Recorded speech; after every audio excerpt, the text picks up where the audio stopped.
अमेरिकी राष्ट्रपति ट्रंप ने भारत पर तमाम तरीके के प्रतिबंध, तमाम तरीके के टैरिफ लागू कर दिए हैं। इसके बावजूद भी भारत ने भी एक बड़ा मौका दिया है ट्रंप को, और अगर ट्रंप अब भी अपनी गलती को नहीं सुधारते हैं तो शायद आने वाले समय में भारत और अमेरिका के रिश्ते कभी भी नहीं सुधरेंगे। बड़ी खबर यह है कि ब्राजील में साल 2025 में होने वाली ब्रिक्स के 70वें समिट के अंदर प्रधानमंत्री मोदी को पार्टिसिपेट करना था, लेकिन अब प्रधानमंत्री की जगह भारत के विदेश मंत्री एस जयशंकर जी पार्टिसिपेट करेंगे।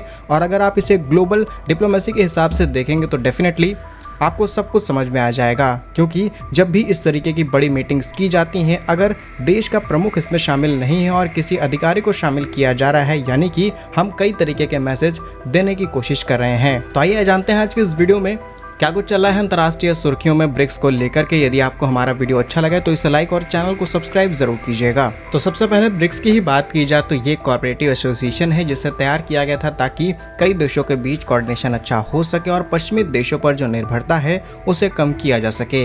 इसमें ब्रिक्स के अंदर प्रमुख मेंबर हैं Brazil, Russia, China, Bharat, south Africa. इसके अलावा Egypt, Ethiopia, Iran, Indonesia, United Arab Emirates और सऊदी अरेबिया। सऊदी अरेबिया वो देश है जिसने लास्ट ईयर ही इसकी सदस्यता छोड़ने का प्रॉमिस किया है। लेकिन छोटा सा शुरू हुआ ब्रिक्स समय के साथ इतना ज्यादा मजबूत हो जाएगा, इसके बारे में किसी ने नहीं सोचा था। स्पेशली जब से ट्रंप ने भारत पर 25% टैरिफ लागू किया और भारत से कहा कि अगर भारत रूस के तेल को खरीदना बंद नहीं करेगा तो भारत पर 25% और टैरिफ लगेगा, और ये टैरिफ लग चुका है। भारत आज 50% टैरिफ दे रहा है अमेरिकी एक्सपोर्ट पर, जिसकी वजह से भारत की कई इंडस्ट्रीज पूरी तरीके से चौपट होती हुई नजर आ रही हैं। लेकिन अब ब्रिक्स को मजबूत करते हुए भारत, रूस, चीन जैसे देशों ने जो संस्था तैयार की ये वाकई तारीफ लायक थी। वहीं आपको ये भी बता दें कि ब्राजील जैसे देश पर भी भारत जितने ही टैरिफ लागू किए गए हैं, इसीलिए ब्राजील एक वर्चुअल ब्रिक्स समिट कंडक्ट करने वाला है 8 सितंबर को। और अब भारत के मिनिस्ट्री ऑफ एक्सटर्नल अफेयर्स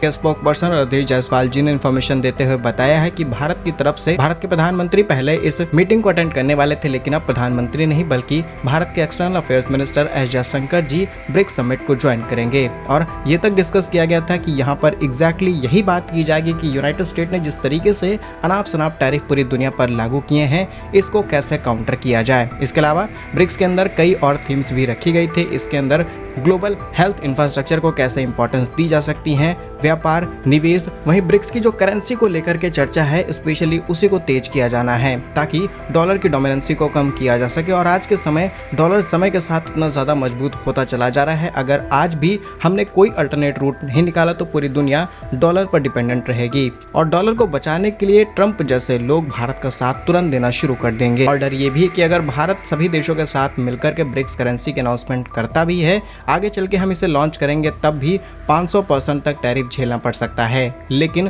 पूरी दुनिया दो हिस्सों में बट जाएगी, जहां पर पूरा का पूरा आपका ग्लोबल साउथ एशिया के तमाम देश शामिल हो गए जिनके पास सबसे बड़ा मार्केट मैन्युफैक्चरिंग का है, जिनके पास सबसे बड़ी कंज्यूम करने वाली पॉपुलेशन है, तो डेफिनेटली एज ज्यादा रहेगा। और वेस्टर्न कंट्रीज के पास टेक्नोलॉजी ज्यादा है तो वो उस चीज में आगे निकल जाएंगे। फिलहाल ब्रिक्स की होने वाली समिट के अंदर कई इंपॉर्टेंट चीजों पर, चाहे आर्टिफिशियल इंटेलिजेंस हो, स्पेस टेक्नोलॉजी हो, ग्लोबल शांति कैसे रखी जा सकती है, कई अंतर्राष्ट्रीय नई संस्थाएं कैसी बनाई जाए, नए एसईओ बैंक को लाने की बात चीन ने कही, और तमाम देशों ने अपने अपने पक्ष रखे हैं। और आने वाली मीटिंग में सारे पक्ष रखे जाएंगे और इस मीटिंग के होने के बाद और भी डिटेल सामने आएंगे, जिसका एक अपडेटेड वीडियो हम जरूर लाएंगे। ब्रिक्स की अध्यक्षता संभालेगा और 18वें ब्रिक्स समिट की मेजबानी करेगा, जिससे आने वाले समय में ब्रिक्स के व्यापार, पर्यावरण, स्वास्थ्य, तकनीक, सुरक्षा हर क्षेत्र में और ज्यादा मजबूत किया जा सके। और जिस तरीके से नाटो जैसे बड़े संस्थान में 32-33 देश शामिल हो रहे हैं, आज ब्रिक्स में भी Brazil, Russia, India, China, south Africa, Egypt, Ethiopia, Iran, Indonesia, UAE, Saudi जैसे देश शामिल हैं। और आगे चल के ये नंबर भी बहुत ज्यादा बढ़ने वाला है, जिससे